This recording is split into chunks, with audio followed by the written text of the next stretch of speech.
And things are happening.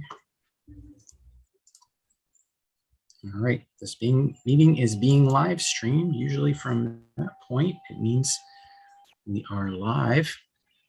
And so I'm just looking at my social media. Oh yes, I see our mugs. And so welcome, we're now live. This is our Katharizo conversation, which is a pastoral conversation on issues related to racism. And this is our second episode in this series. Our first episode about a month ago was about what is racism? And now we are following up with the second topic, which is what is anti-racism? That's what we're going to be talking about today. And this is a conversation that we're having. We've not really scripted this ahead of time. And we're here to encourage others to continue the conversation. We're not here to teach or lecture. And we're here to be respectful of one another's perspectives. And I hope if you're using this for your own classes or conversations, that you can do the same with the folks that you are conversing with, to be respectful of one another's perspectives on these very complicated issues. I just want to briefly introduce my companions here in the conversation. Reverend Dr. Sharon Bryant is with us again, former missionary to Thailand and a pastor. And we have Reverend Han Lim Che, who is Paris Associate for Gardens Presbyterian Church down here in our Presbyterian Tropical South Florida Presbytery, and also Reverend Denise McLeod. How do I say your last name correctly? McLeod. McLeod, okay, because it looks like it should be McLeod for me. But Denise, I just always call her Denise. Pastor Denise is the pastor of Trinity Presbyterian Church in Key West. And so we're happy to be able to be together and to have this conversation. So today we're talking a little bit about anti-racism and what that is all about. And what do you think of anti-racism? I mean, how can we explain this succinctly? What is it? How do we sum it up? What's a basic definition we could offer for this? I've heard it called just actions or policies that oppose racism. Actions or policies that oppose racism. That's kind of I believe that's Webster's dictionary definition of anti-racism. I don't know if anybody in your own experience has something you'd like to add to that definition or modify it in some way. The floor is open. I saw a TED talk recently of a lady speaking about anti-racism, and she used an analogy of walking on a conveyor belt. Everyone walking on a conveyor belt headed towards racism, and one person turns around, and of course that person is bumping into everyone, and what are you doing? And she said, I'm headed in the other direction away from it. And but she said that wasn't the speaker said that wasn't enough. What anti-racism is that you're taking people along with you out away from racism. I agree with that. I also had the opportunity to hear Sonia Reese Taylor say the difference between a non-racist, because many of us claim to be, I'm not racist. The difference between a non-racist and an anti-racist is action. To do nothing is to leave the current system in place the way it is. So if you're going to be an anti-racist, you have to take action. She calls the period that we're in right now the Great White Awokeness. And she says it's like you're lying in bed and you're awake. Okay. But until you get out of bed and do something, nothing changes. Nothing changes. Yeah. There's a very well-known teacher and speaker on this subject, Ibrahim X. Kendi, and he has a book about this called How to Be an anti-racist. But his basic argument is that that it's not possible to be a non-racist because kind of the default setting of society is sort of a racist framework. It's a framework in which racism thrives. And so his sort of position is that everyone is either acting as a racist by just whether they're actively being racist, doing racist actions or words, or they're just standing by and letting it happen in a sense around them, or they're actively working against racism publicly, right? So that's sort of his position. I don't know if that's something that we would all agree with ourselves.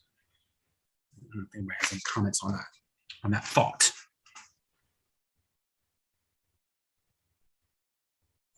And I will have to admit, as a white person, that sometimes it's uncomfortable to take action. Sometimes it's uncomfortable just to have the conversation. But we have to do something. And I just love Patrick Ewing, who's a former basketball player.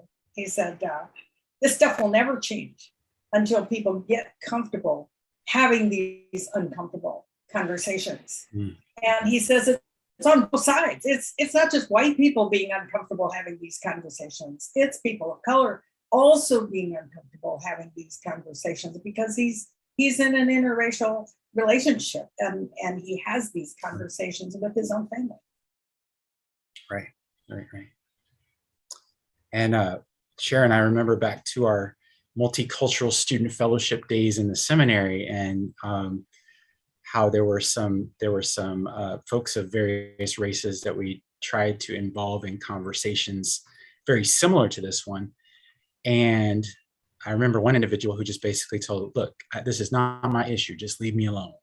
and it was basically, again, it's uncomfortable to bring these issues up, especially in a multiracial, multicultural setting.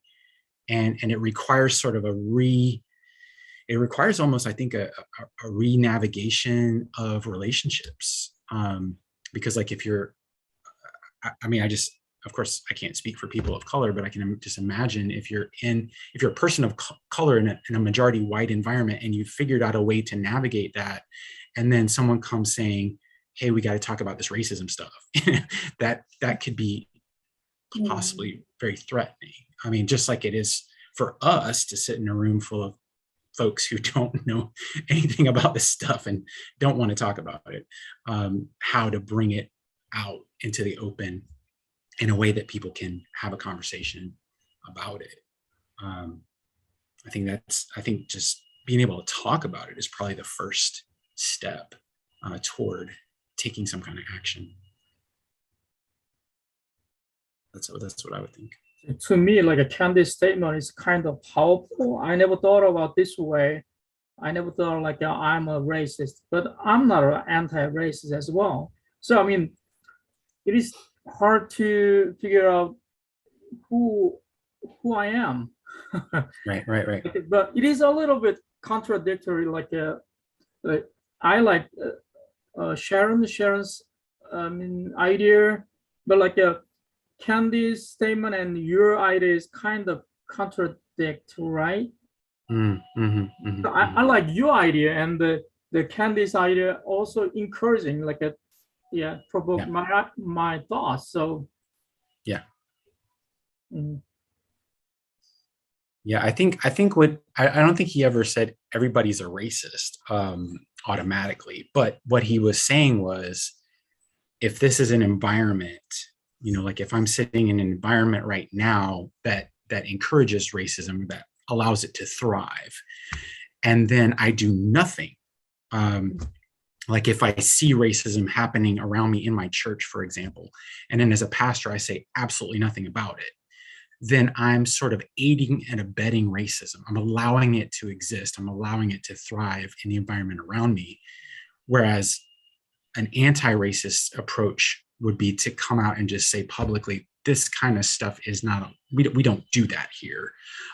We don't treat people like that. We respect one another. We listen to each other's perspectives and all this kind of thing. And so just sort of, you're sort of working actively to try to eliminate that environment, right?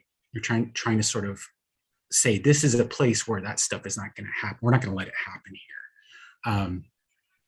That's what I see as what he's trying to get at. The difference between, it's not my issue versus, no, this is not going to happen. We're not going to allow this to happen around us in any place that we have influence or control over. That's kind of what I see that he's trying to say.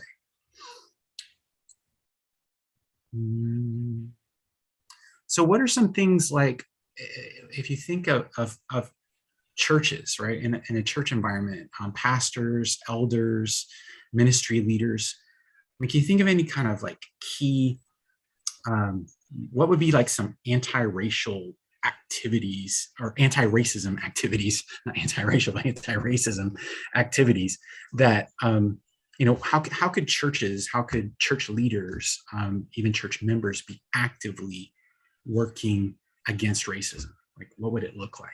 What do you think? What are some things Christians can do? This is hard for those of us who live in a church environment to even see.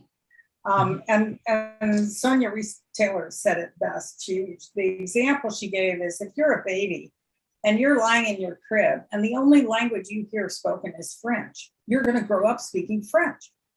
And she says, as a person of color, she says, racism is the only language I've ever heard. It's been spoken in my house since I was born. And so I don't see what's not it, because all I see is it. And so she actually says, if you want to find out how to break the thing, is to figure out where you're speaking French and stop speaking French. And that's how hard it is for those of us that speak French every day. It's like well, I think what you said is that she was saying racism is the only language I know, right? Because she's grown up with that reality all the time. And then we've grown up with exactly the opposite, right? We've been trained to put on our blinders and not see it, right? Like, my parents wanted to raise us as non-racist kids and allow us to make our own decisions, but you're in that sort of culture of ignoring it, denying it, right? And so I learned to think, well, if I got Jewish friends, I got Black friends, and I got Spanish friends, and so I can't be racist because I've got all these different kind of friends.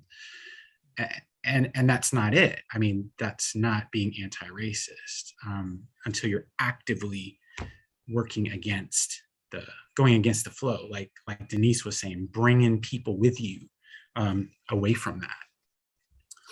Denise, what do you think? What do you think churches and Christians can be doing?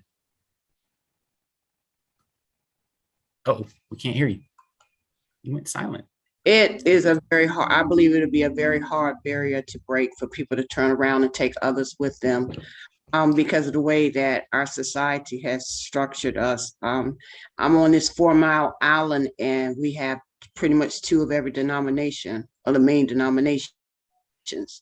And, you could pretty much figure out why there's 2 Presbyterian churches, 2 Methodist churches, 2 Episcopal churches,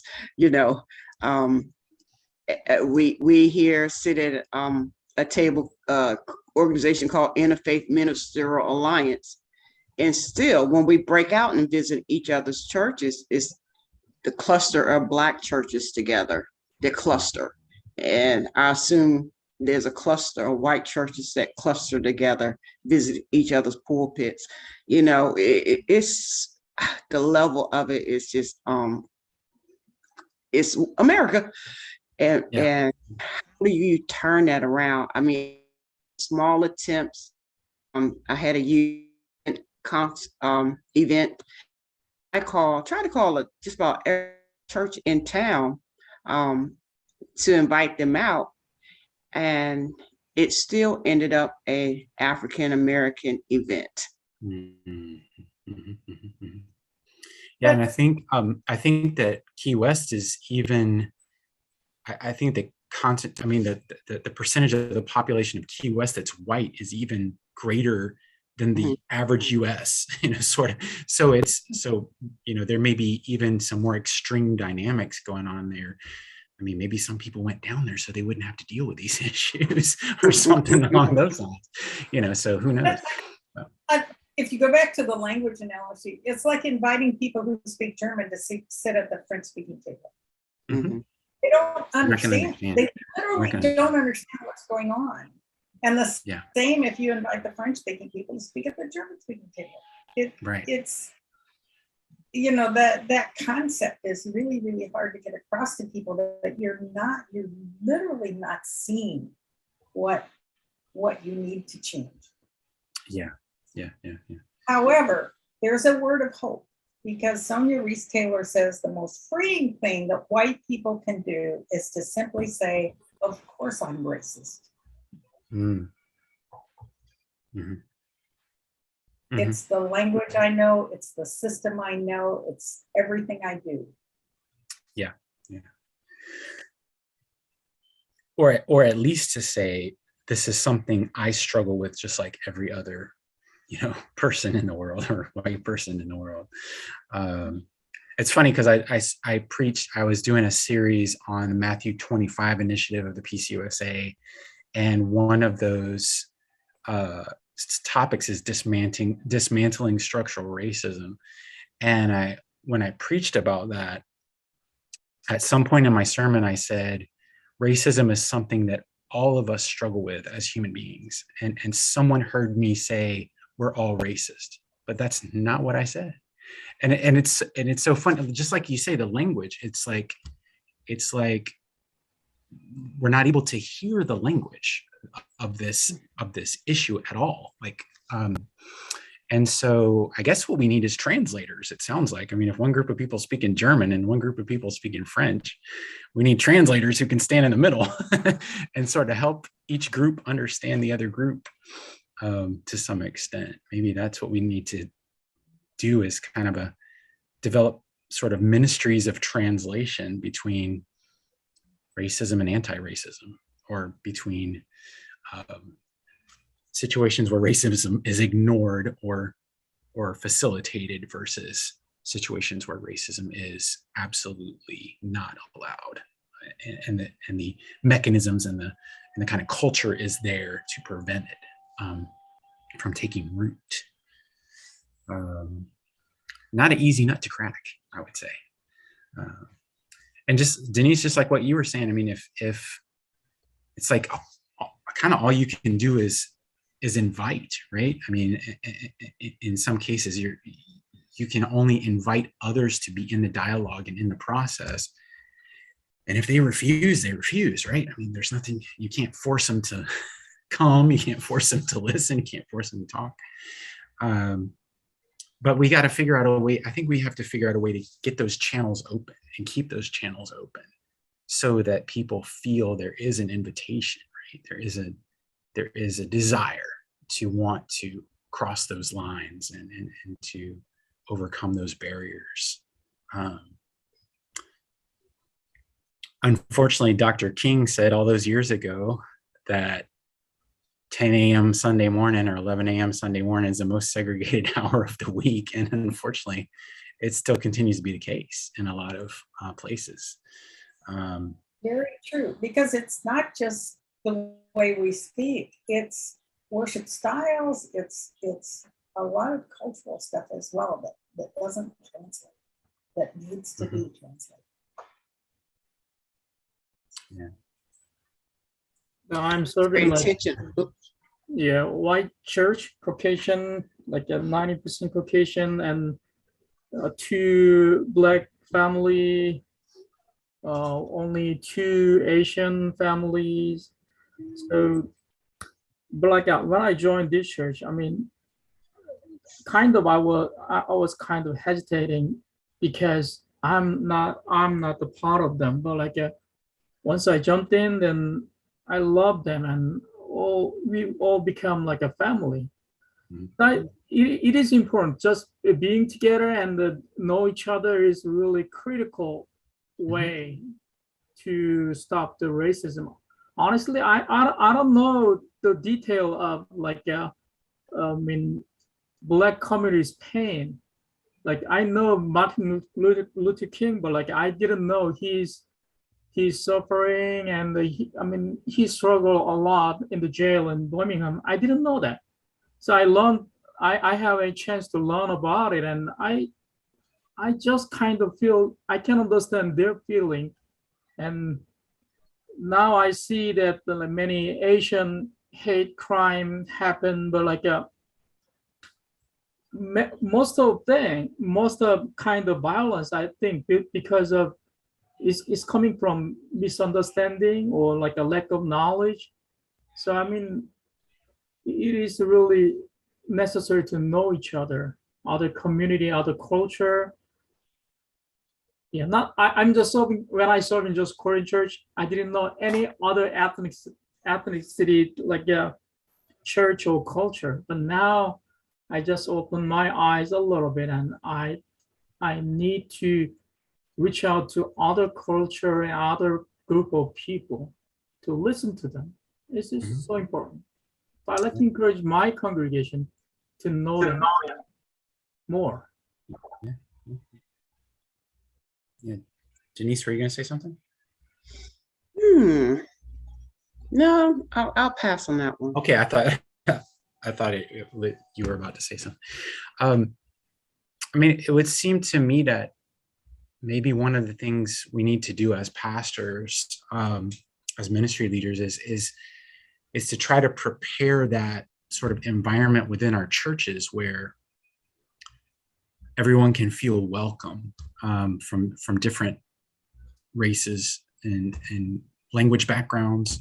I mean, here in South Florida, we have, you have the difficult. You have English, you have Spanish, and you have Haitian French. You have a lot, a lot of different languages sort of coming together at the same place, and cultures, and as well as the racial, issues that we regularly confront in this country, and so preparing our churches to kind of be communities where all kinds of people are welcome, no matter what their language background might be, their cultural, their racial, and then how we could, having that kind of an environment, then serve as a meeting point maybe for different groups of people on these kind of issues related to racism. I'm sure that would take a while to create that. I mean, I'm in a very multicultural, interracial, church environment right now, but there's still it's still an issue in our community. And as a pastor, I don't know what's the magic wand to get rid of that stuff. What are the things I need to say? What are the things I need to do as a faith leader to really build an anti-racist environment where if you have those inclinations, you feel like, well, I better not do that here because I can tell it's not welcome. How we can offer that sort of service to our communities. Well, we need to wrap up. I just want to give everybody a chance to have a last word on this subject, and then we'll suggest some study questions. Something that was very convicting to me was hearing Sonia Renee Taylor say, look at your own life. This is me as a white person. Are the books in your bookshelf, are the authors equal? When you choose a restaurant to go to, are the restaurants you choose equal? The professionals that you see, the doctors, the dentists, whoever, are they equal? You can start with your own life and just one person at a time. Really examine your own life. Thanks. Hanam, Denise, anything you guys want to say? I mean, in complete agreement. We have to turn around and take someone with us.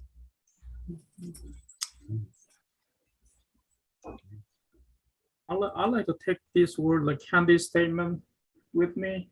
I mean, it is really important to think of. Am I racist or anti-racist?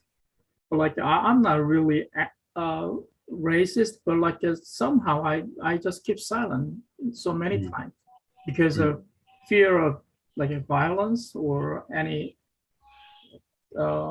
problem. So just keep silence. I think many Asians do that way, just keep silence. But like that is not right action to do. So yeah, I'll think of it. You. We'll just, and in closing, we've got some study questions that we want to offer to anyone who'd like to use this for their own conversations. They're in the comments below, but I'll read them just for a moment. The heart of racism is denial. You cannot change what you choose not to see. Do you agree or disagree with that statement? Question number 2, can you think of an experience when you saw racism taking place? What did you do about it? What did you say? And third question, in your own context, what are concrete actions you could take to help prevent racist acts or situations? How can you help protect people around you from racism? So those are just some things that you might want to discuss. I'd like to close with a prayer. This prayer is by a Catholic organization called Pax Christi, and it's their anti-racism team that composed this prayer. And so I just invite us to be in an attitude of prayer as we finish this time together. Dear God, in our efforts to dismantle racism, we understand that we struggle not merely against flesh and blood, but against powers and principalities, institutions and systems that keep racism alive by perpetuating the lie that some members of the family are inferior and others superior. Create in us a new mind and heart that will enable us to see brothers and sisters in the faces of those divided by racial categories. Give us the grace and strength to rid ourselves of racial stereotypes that oppress some of us while providing entitlements to others.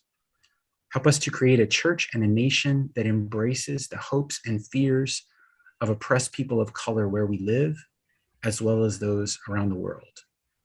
Heal your family, God, and make us one with you in union with our brother Jesus and empowered by your Holy Spirit. Amen. Amen. Thank you for being part of this. And I'm going to end the stream right now, but not the meeting. So we say goodbye to those who've been tuning in with us.